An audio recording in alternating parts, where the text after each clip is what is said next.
Assalamualaikum warahmatullahi wabarakatuh. Perkenalkan, nama saya Yustika Manda, NIM 19136110, mata kuliah Geografi Regional Indonesia, jadwal kelas jam 9.41. Di sini saya akan menjelaskan mengenai Provinsi Sulawesi Selatan, mulai dari topografinya, iklimnya, penduduknya, kebudayaan yang ada di sana dan lain sebagainya. Nah, di sini sudah tertampil peta Indonesia.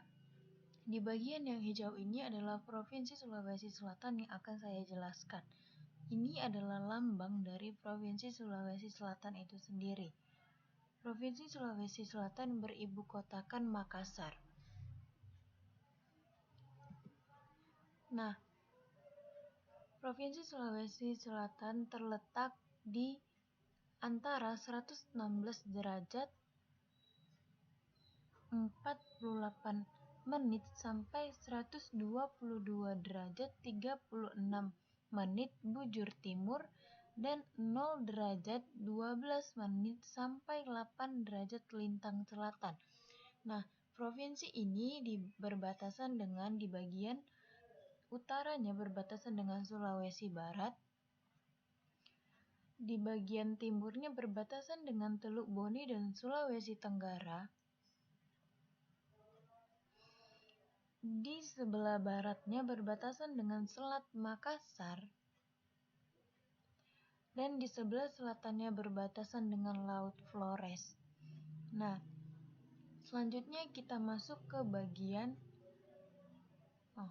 provinsi ini terdiri dari 24 kabupaten, 3 kota, 305 kecamatan, 792 kelurahan, dan 2.255 desa. Selanjutnya kita masuk ke bagian kependudukannya. Ini adalah peta dari jumlah penduduk pada tahun 2018. Nah, di sini jelas tertulis pada masing-masing wilayah berapa jumlah penduduk yang ada di Sulawesi Selatan ini. Contohnya di bagian Wajo dengan jumlah penduduk 396.810 jiwa. Di bagian Bone sebanyak 754.894 jiwa. Di bagian Luwu Utara sebanyak 310.470. Di bagian Luwu Timurnya 293.822 jiwa. Di bagian Enrekang sebanyak 204.827. Jadi setiap wilayah memiliki jumlah penduduk yang berbeda-beda. Ini bisa kita lihat di Badan Pusat Statistik Sulawesi Selatan untuk lebih detailnya lagi.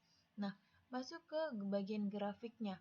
Ini adalah grafik dari jumlah penduduk Sulawesi Selatan dari tahun 2016 sampai ke 2020. Jadi dapat kita lihat dari grafik ini bahwa jumlah penduduk di Sulawesi Selatan tiap tahunnya mengalami peningkatan, yang awalnya pada tahun 2016 sebanyak 8.606.375 jiwa sampai ke tahun 2020 sebanyak 8.928.4 jiwa. Jadi pada tahun 2006 dia hanya mencapai 8.600, sekitar 8.600, dan pada tahun 2020 hampir mencapai angka 9.000. Nah, di sini saya akan menyampaikan juga bagaimana indeks pembangunan yang ada di Provinsi Sulawesi Selatan. Nah, pada tahun 2020 indeks pembangunannya sebesar 71,93. Angka harapan hidupnya sebesar 70,57. Harapan lama sekolahnya sebesar 13,45. Rata-rata lama sekolahnya sebesar 8,38.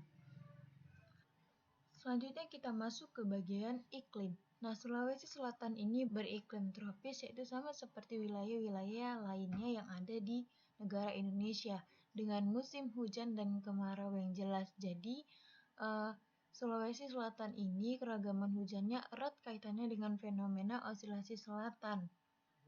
Nah, peristiwa Iklim yang ada di Indonesia itu dipengaruhi El Nino dan La Nina. Untuk El Nino sendiri cenderung menyebabkan keterlambatan awal musim hujan dan kondisi yang lebih kering, sedangkan La Nina mengakibatkan kondisi yang lebih basah daripada normalnya. Selanjutnya kita masuk ke bagian topografi. Nah, ini adalah peta topografi dari Provinsi Sulawesi Selatan. Kurang lebih seperti ini penampakan dari topografi yang ada di Provinsi Sulawesi Selatan.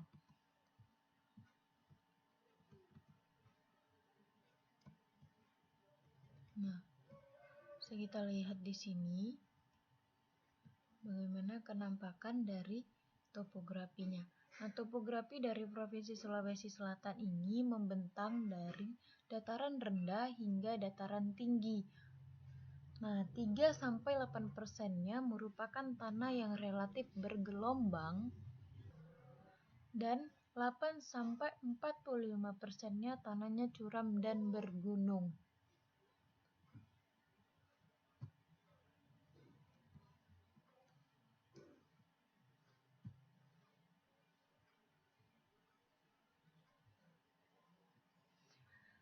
Nah, untuk bagian topografi Provinsi Sulawesi Selatan ini sendiri, wilayah dataran terluasnya berada pada ketinggian 100 hingga 400 meter dari permukaan laut. Dan sebagian datarannya berada pada ketinggian 400 hingga 1000 meter dari permukaan laut. Selanjutnya, kita akan membahas mengenai danau, gunung, dan sungai yang ada di Sulawesi Selatan. Nah, Provinsi Sulawesi Selatan ini mempunyai sekitar 6 danau dan banyak gunung serta beberapa sungai.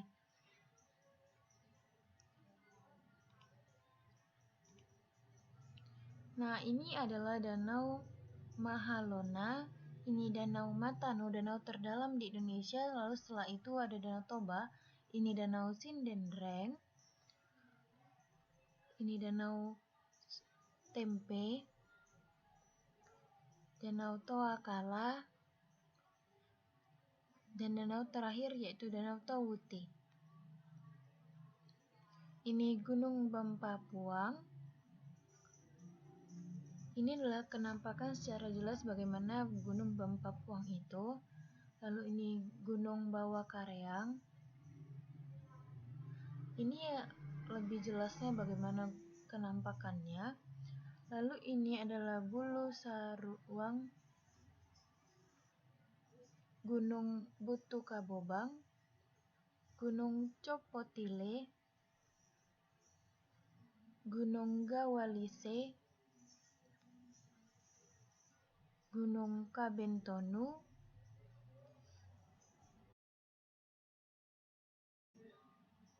Gunung Kendora, Gunung Latimojong,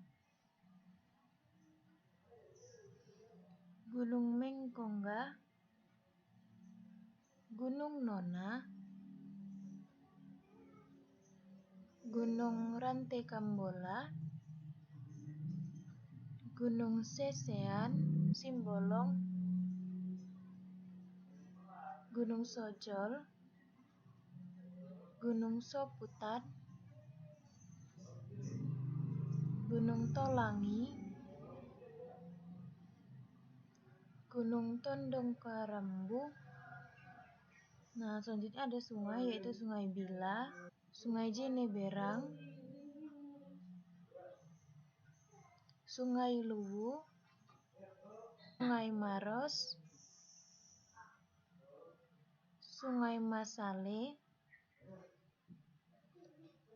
Sungai Mina Oge, Sungai Pote di Maros, Sungai Sadang, dan terakhir ada Sungai Talo. Selanjutnya kita masuk ke bagian flora dan fauna khas dari Provinsi Sulawesi Selatan. Nah, untuk floranya sendiri hanya ada satu untuk flora khasnya, begitu juga dengan faunanya. Floranya ada pohon siwalan atau pohon lontar dengan nama latin Borassus flabellifer. Ini adalah tampilan dari pohon lontar itu sendiri. Kurang lebih gambarannya seperti ini. Nah, untuk faunanya ada julang atau rangkong Sulawesi dengan nama latin Aceros cassidix sebagai satu-satunya fauna khas dari Sulawesi Selatan. Lanjut, kondisi ekonominya. Nah, kondisi ekonomi Sulawesi Selatan bertumbuh 7,78% pada tahun 2008 dan tumbuh sebesar 6,20% pada tahun 2009 atau 7,34% tanpa nikel. Nah, untuk pertumbuhan ekonomi triwulan 1 tahun 2010 mencapai 7,77% dan diperkirakan pada triwulan 2 mencapai 8,02%.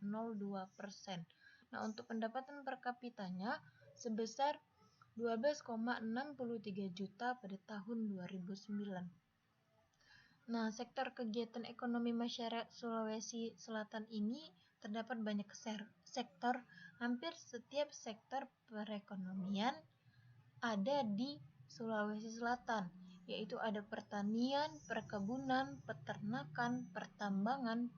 Nah, kondisi sosialnya, penduduk di Provinsi Sulawesi Selatan ini yang tergolong miskin sebesar 12,31% pada tahun 2009 yang berjumlah 963,6 ribu. Untuk tingkat penganggurannya sendiri sebesar 8,90% pada tahun 2009 yang berjumlah 296.559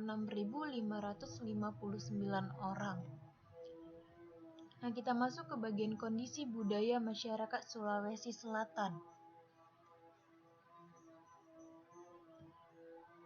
Sulawesi Selatan ini memiliki banyak suku. Untuk suku Bugis menggunakan bahasa Ugi ini sendiri banyak digunakan di wilayah Pangkep, Bone, Camba, Lawu, dan masih banyak lainnya. Untuk suku Makassarnya menggunakan bahasa Mangasara atau Mangasarak. Digunakan di Jeneponto, Takalar, Bantaeng, di Makassar, Goa, dan wilayah lainnya. Nah, untuk suku Toraja ini dia menggunakan bahasa yang terdiri dari subbahasa seperti Toala, Tae, serta Toraja Sadan. Untuk bahasa Tae sendiri dipergunakan di daerah Masamba hingga ujung selatan Luwu Utara. Sedangkan untuk bahasa Toraja Sadan dipergunakan untuk tanah Toraja serta sebagian daerah di Luwu Utara.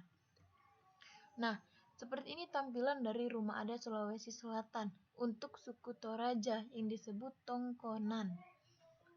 Tampilannya seperti ini, jadi masing-masing suku di Sulawesi Selatan ini memiliki rumah adatnya masing-masing. Jadi hampir ada 5-6 rumah adat yang ada di Sulawesi Selatan. Lanjut, ini untuk suku Makassarnya. Ini rumah adat untuk suku Bugis, rumah adat untuk suku Luwu, rumah adat suku Mandar, untuk pakaian adat Sulawesi Selatan. Nah, di sini untuk suku Bugis itu anak perempuan dan anak laki-laki pakaian yang digunakan itu ada masing-masing. Begitu juga untuk suku Toraja dan suku Makassarnya. Namun pakaian sehari-hari yang digunakan yaitu secara garis besarnya untuk laki-laki yaitu lipas sabe. Lipas sabe ini berupa umumnya untuk orang awam menyebutnya sarung. Nah, lalu songkok guru baru jase tutu. Untuk pakaian perempuan sehari-harinya itu ada pakaian bodo dan lipas sabe. Jadi baik laki-laki maupun perempuan menggunakan sarung yang disebut lipas sabe. Nah, seperti ini yang digunakan oleh perempuan dan laki-laki ini disebut lipas sabe, dan ini pakaian pengantinnya seperti ini. Ini pakaian poko, ini sabe tulang. Nah, ini untuk lebih jelasnya pakaian pokoknya. Nah, ini disebut dengan pakaian belah dada. Ini disebut dengan pakaian tutu. pakai untuk menghadiri upacara-upacara resmi atau pernikahan. Seperti itu. Nah, suku yang ada di Sulawesi Selatan ini banyak seperti yang sudah saya bilang tadi. Ada suku Bugis, Makassar, Mandar, Toraja, Duri, Patinjo, Bone, Maiwa, Endekan, Patai, dan Kajang atau Konjo. Nah, untuk tariannya sendiri, suku Bugis dan Makassar ada itu Pakarena, ada tari kipas, ada Padendang, Patenung. Untuk suku Toraja sendiri ada Madandan, Maganda, Makatia, Maparanding, dan lain sebagainya. Nah, ini adalah tampilan untuk tarian dari suku Bugis dan Makassar, yaitu tari kipasnya. Ini tampilan dari tarian yang ada di suku Toraja. Lagu tradisionalnya di Provinsi Sulawesi Selatan ini terdapat beberapa alat musik seperti pak pele, pa bas atau pa pompang, pa karombi, pa geso-geso, pa suling. Ini alat musiknya disebut pa suling, ini pa geso-geso, ini pa pele, ini pa pompang. Umumnya dimainkan oleh anak-anak dari suku Toraja. Dan yang terakhir ini adalah Pak Karombi. Nah, kerajinan rakyatnya itu ada tenun sutra yang disebut dengan lipa sengkang. Nah, ini adalah tampilan dari tenunannya itu. Lalu perahu penisi. Nah, perahu penisi ini tampilannya seperti ini. Ini adalah kebanggaan tersendiri bagi suku Bugis. Lalu ini ada seni ukir Toraja. Jadi suku Toraja itu memiliki seni ukirnya yang seperti ini. Jadi ini kekhasan dari seni ukir yang ada di suku Toraja dan lain sebagainya. Nah, masuk ke bagian upacara tradisionalnya. Jadi di Sulawesi Selatan ini memiliki beberapa ritual adat seperti Ani Nyampa, Sandro, dan Akbayu Minya yang dimiliki oleh suku Makassar. Sedangkan untuk suku Bugis memiliki upacara adat dengan nama Makateni Sandro, Mapanre Tomagendeng, dan Macera Wetang. Dan Rambu Solo, Mapasilaga Tedong, Sisemba ini dimiliki oleh suku Toraja. Nah, selanjutnya ada senjata tradisional, yaitu ada badik, peda, semacam pedang yang digunakan saat perang, lalu ada sabel, tombak, perisai. Nah, di bagian sebelah kiri ini ada tampilan dari badik dari Provinsi Sulawesi Selatan. Lalu ini tampilan tombaknya. Nah, terakhir ada makanan khas dari Sulawesi Selatan, yang itu ada coto Makassar. Lalu ada sop kondro, pisang epe, es palu buntung, ikan bakar, barongko, coto kuda, nyuknyang, burasa, kapurung, dange, patolo, pamerasan. Nah, di bagian sebelah kanan ini, di bagian bawahnya ini pisang epe, ini es palu buntung, dan keduanya ini adalah coto Makassar dan coto kuda. Nah, sekianlah penjelasan dari saya. Kurang dan lebihnya saya mohon maaf. Wassalamualaikum warahmatullahi wabarakatuh.